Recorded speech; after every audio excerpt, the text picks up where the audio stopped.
Cashflow Diary Podcast, episode 234.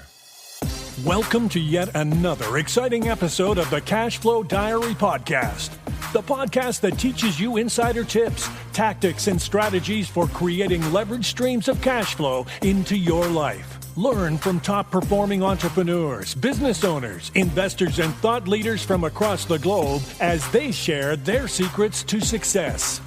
Like what you learn on this and other Cashflow Diary podcast episodes? Go to learninvestingnow.com and sign up to receive powerful tips and information that will help you succeed as an entrepreneur and investor. Now, here's your host, investor, entrepreneur, business owner, educator, speaker, author, and master facilitator of Robert Kiyosaki's cash flow game, Jay Massey.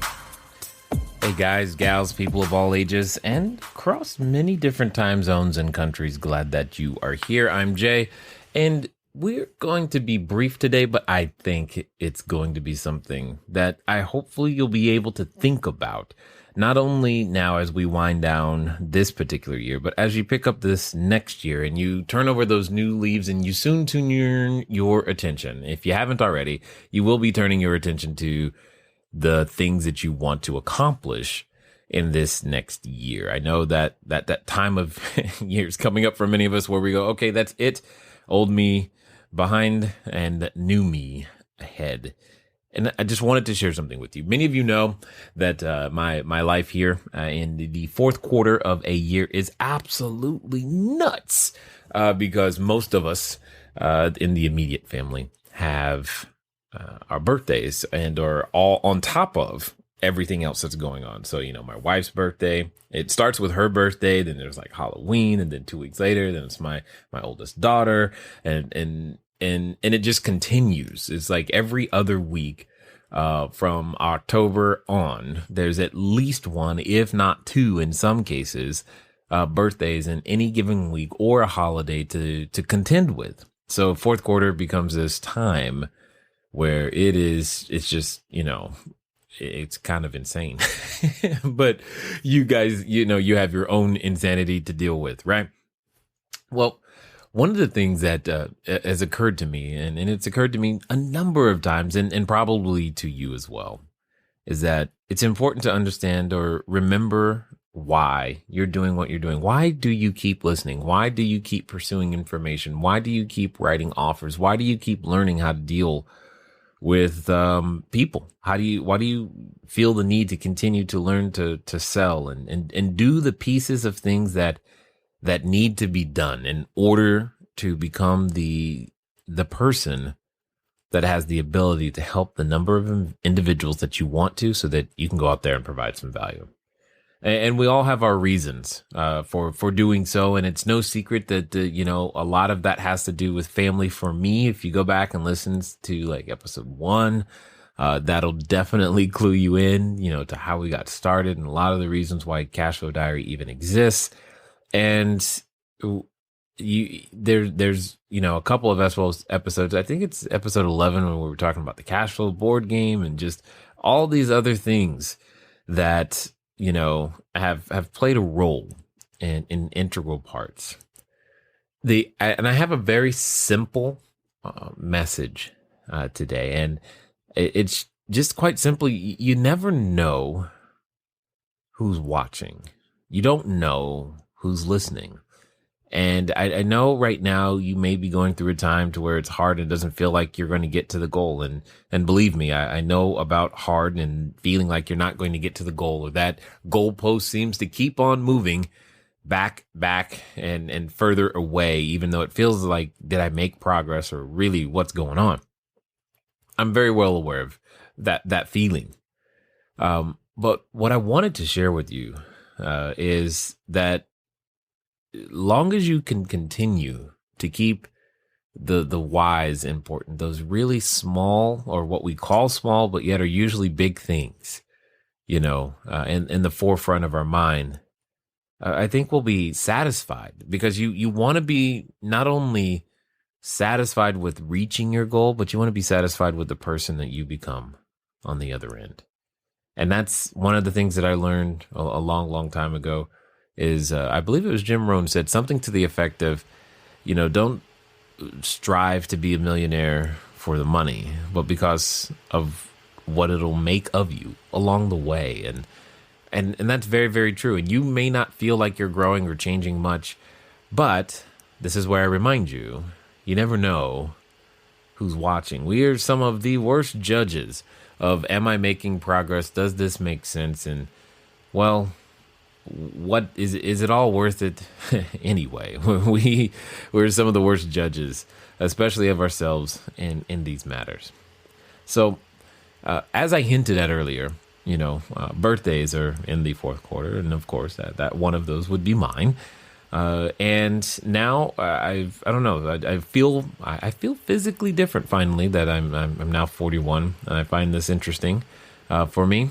And I wanted to share something with you that happened that was by far one of the most encouraging things I've seen written in quite some time. While we all know the power of Facebook and social media and whatnot, and we all have many of us have friends and relatives, and some of us our kids are old enough to be using these devices. And my eldest daughter decided to go to Facebook to put her feelings about her dad on his birthday and tell the entire community of Facebook, which might as well be the world these days, right? Because it's definitely there. And I just wanted to share that with you, and in terms of what she had to say. Not because I think necessarily that I'm great per se, but because I want you to remember, whatever you're doing, all of the listening that you're doing, all of the struggles and strife and character building and making it worth it that you think you're doing, somebody is watching, and you may not know who, and you may not know when, but you are making a difference. So if you permit me, I will keep, like I said, this episode short. I'm just going to read what she wrote in the most unedited way possible and share it with you. And you can make of it what you will and just kind of go from there. So, simply says, happiest of birthdays to the bestest dad ever in all existence. And before anyone says I'm exaggerating or I'm biased, check this out.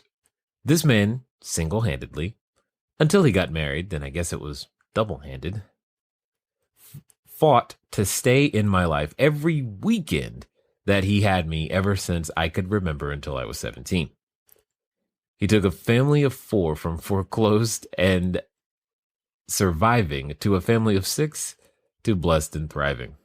We have had the opportunity to go all over and across the country, and he across the world, to be able to have the opportunity to teach, train, and impact so many people's lives for the better. And I couldn't be prouder. But it's when he comes home that makes the most difference for me, because he shapes me to become a better person than I think I can be. He pushes me to limits I didn't even know I could push past, and gives me an understanding of the world that can only be collected from years of experience. I'm happy to report that he's still one of the smartest people I know, although that gene didn't get passed down as much as I would have liked, and continues to show a strong example of what walking and trusting in the Lord looks like. These pictures aren't random. They're milestones, not just for me, but for us. You were there at the right time for me, whether you knew it or not, whether you could be there or not. Your presence meant the world to me growing up, because it meant you supported and encouraged me to keep being me. But when you weren't, it didn't change the fact that I knew. That's how much you instilled it in me. Every sense of the word, I knew. In every sense of the word, I knew I could be Ayanna Massey because you helped enable me to be. And I will always be proud to carry our name because of what you've done to help establish who we are.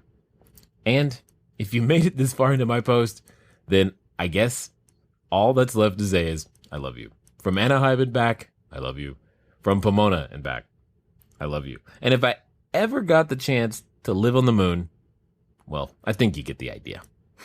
I can't wait for the days in which I get to return the love and gratifying effort you helped to put into raising me, as I and more people than I can count know how much you deserve it.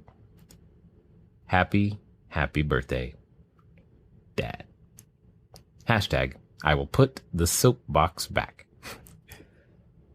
As I said, what you're doing is worthwhile. You're doing it for the right reasons and for the right people. You never know who's watching.